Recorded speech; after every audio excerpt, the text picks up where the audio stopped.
चलिए हम लोग अब नेक्स्ट पॉइंट की बात करते हैं। नेक्स्ट पॉइंट में है हमारा कि हृदय की धड़कन पेसमेकर द्वारा नियंत्रित होती है ना। तो हमारा जो हृदय की धड़कन जो होता है, यानी जो हमारा हृदय जो धक धक करता है या धड़कन जो चलता है, उसको कंट्रोल कौन करता है? तब हमारा आंसर होगा पेसमेकर। पेसमेकर कहाँ होता है? पेसमेकर जो होता है वो दायां अलिंद में होता है। आपको हम फिगर में दिखा देते हैं, है ना। आपको दिख रहा होगा, ये हमारा है फिगर, हृदय का ये फिगर है। इसी को हम लोग कहते हैं पेसमेकर, या इसका दूसरा नाम है क्या? एसे नोड। इसको क्या बोलेंगे? एसे नोड। आगे पॉइंट में हम लोग इसके बारे में डिस्कस करेंगे, तो बने रहिएगा हमारे साथ अंत तक, ताकि टॉपिक पूरी तरह से समझ में आ सके आपको। चलिए नेक्स्ट पॉइंट है, पेसमेकर को एसे नोड भी कहते हैं। इसका दूसरा, पेसमेकर का दूसरा नाम क्या हो गया? एसे नोड, है ना। एसे नोड भी कहते हैं, जो दायां अलिंद में रहता है। आपको फिगर में एक बार फिर से हम दिखा देते हैं। तो ये हो गया हमारा दायां अलिंद, ये हो गया बायां अलिंद, ये हो गया दायां निलय, और ये हो गया बायां निलय। यानी right auricle, right ventricle, sorry left auricle, right ventricle और लेफ्ट वेंट्रिकल। ये हमारा 4 चेंबर हो गया हृदय का। तो हम ऐसे नोड कहाँ होता है? दायां अलिंद यानी राइट ऑरिकल में। ठीक है, चलिए आगे बात करते हैं हम लोग। हृदय के भित्ति को रक्त पहुंचाने वाली वाहिनी को क्या कहते हैं? कोरोनरी धमनी कहते हैं। यानी हृदय के दीवार को जो रक्त चाहिए, शुद्ध रक्त, उसको पहुंचाने का काम किसके द्वारा किया जाता है? तो कोरोनरी धमनी द्वारा। आपको हम दिखा दें फिगर में कि क्या इसका लोकेशन होता है। ये हमारा है हृदय का संरचना है, यानी स्ट्रक्चर ऑफ हार्ट। तो ये आपको दिख रहा होगा, यहाँ पे रहता है एक धमनी। अब जाहिर सी बात है, धमनी है तो इसमें कैसा रक्त होगा? शुद्ध रक्त होगा, शुद्ध रक्त होगा। ये क्या करता है? ये हृदय के 1 मिनट, हृदय के जो मसल्स हैं उसको रक्त पहुंचाने का काम करता है। मतलब हृदय के जो ये मसल्स दिख रहा है आपको, ये मसल्स, यहाँ ब्लड का सप्लाई कौन करेगा? तब आंसर होगा कोरोनरी धमनी द्वारा होगा। तो कोरोनरी धमनी है, क्योंकि धमनी जितना भी होता है वो हम पहले भी बता चुके हैं कि वो सारे शुद्ध रक्त को धोते हैं, यानी ले जाता है। और धमनी जितना भी होगा वो अशुद्ध रक्त को, एक्सेप्शन में इसको बोलेंगे फुफ्फुसीय धमनी, फुफ्फुसीय, ये हो गया फुफ्फुसीय शिरा, ये हो गया फुफ्फुसीय धमनी। तो ये दोनों एक्सेप्शनल केस है।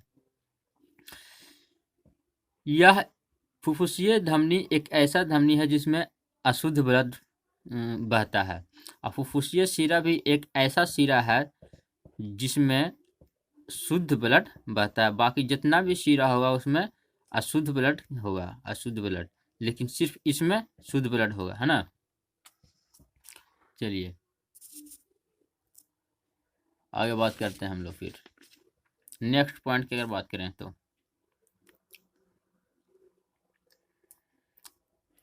नेक्स्ट पॉइंट है हमारा हेपेटिक धमनी द्वारा रक्त यकृत यानी लीवर में पहुंचता है या पहुंचाया जाता है। ठीक है, आपको हम दिखा देते हैं फिगर में लोकेशन।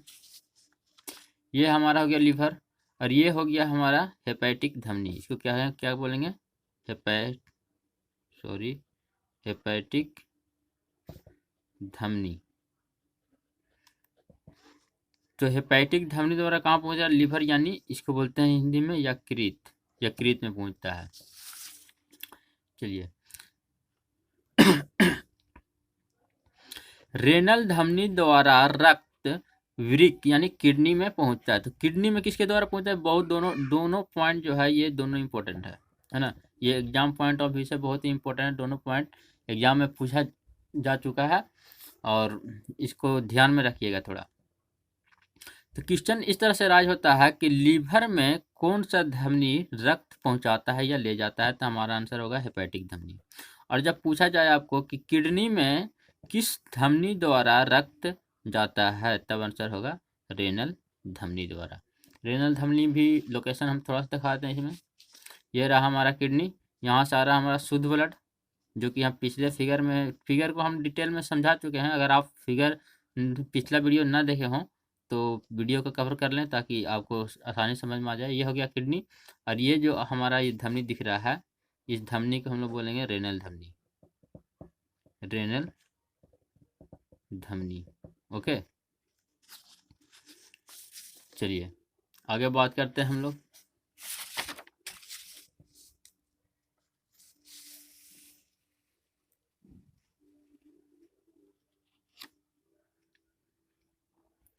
नेक्स्ट पॉइंट है हमारा ब्लड प्रेशर मापने वाला यंत्र को क्या बोलते हैं? स्फाइग्नोमैनोमीटर।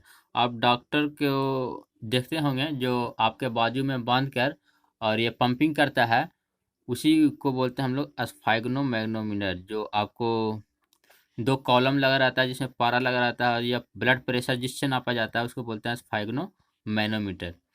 और दूसरा अगर बात करें तो हृदय के धड़कन मापने वाला यंत्र को क्या बोलते हैं? स्टेथोस्कोप। जो डॉक्टर आप देख रहे होंगे कि कान में लगाकर आपका हार्ट बीट यानी धड़कन को नापता है, उसको बोलते हैं हम लोग स्टेथोस्कोप, है ना। आइए एंजाइना। एंजाइना क्या होता है? अब हृदय से रिलेटेड कुछ बीमारियां हम लोग यहाँ पे डिस्कस करेंगे। ओके, तो चलिए सबसे पहले देखते हैं एंजाइना क्या होता है। तो एंजाइना होता है, इस रोग में हृदय के दीवार को रक्त की आपूर्ति ठीक ढंग से नहीं हो पाती है, यानी हृदय में प्रॉपर ब्लड सप्लाई नहीं होने के कारण एक बीमारी पैदा होता है जिसको बोलते हैं हम लोग एंजाइना। तो यहाँ से कुछ खास नहीं, बस आपको क्वेश्चन इस तरह से एराइज किया जाएगा कि एंजाइना जो है वो किससे संबंधित है, तो हमारा आंसर क्या होगा? हृदय से, है ना। हृदय से संबंधित बीमारी है एंजाइना। नेक्स्ट बात करें अगर आगे हम, कोरोनरी थ्रोम्बोसिस। क्या है? Coronary thrombosis. इस रोग में कोरोनरी धमनी में रक्त का थक्का बन जाता है। आपको फिर से एक बार दिखाते हैं कोरोनरी धमनी। यह क्या है? हमारा कोरोनरी धमनी, है ना। कोरोनरी धमनी में क्या होता है? ब्लड क्लॉट कर जाता है यानी जम जाता है, थक्का बन जाना यानी ब्लड जम जाता है, जिसके कारण एक बीमारी पैदा होता है जिसको हम लोग बोलते हैं क्या? Coronary thrombosis. या क्या होता है इसमें? रक्त का थक्का बन जाता है, किसमें? कोरोनरी धमनी में। कोरोनरी धमनी में रक्त का थक्का बने यानी रक्त जम जाता है, इसी को हम लोग बोलते हैं कोरोनरी धमनी। तो इससे ये भी किससे संबंधित हुआ? तो आंसर होगा हृदय से, हृदय से, है ना। चलिए आगे हम लोग बात करते हैं मायोकार्डियल इन्फ्रैक्शन। ये भी एक बीमारी है, हृदय की बीमारी है यानी हार्ट की बीमारी है।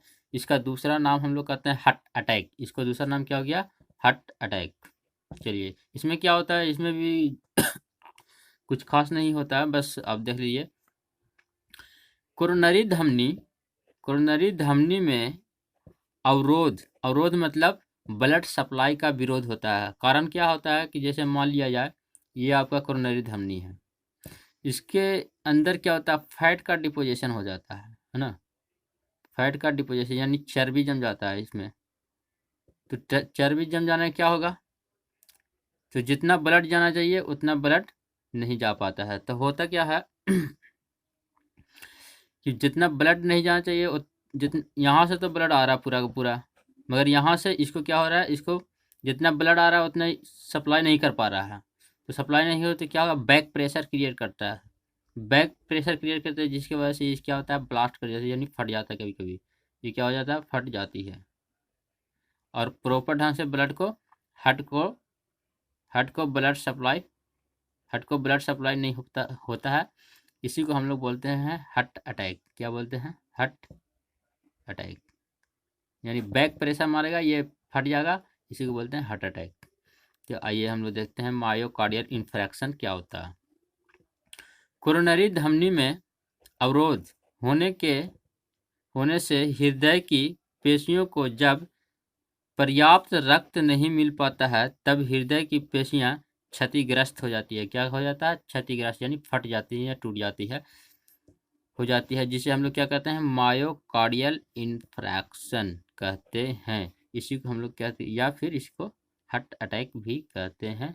ये थोड़ा सा पॉइंट ध्यान में रखना है, बस ज़्यादा कुछ खास नहीं है। ये था हमारा हार्ट का संरचना के बारे में। आगे कुछ इम्पोर्टेंट पॉइंट हम लोग नेक्स्ट वीडियो में देखेंगे, आप इंतज़ार कीजिए नेक्स्ट वीडियो का। जल्द से जल्द हम लाने की कोशिश करेंगे। Okay, thank you for watching this.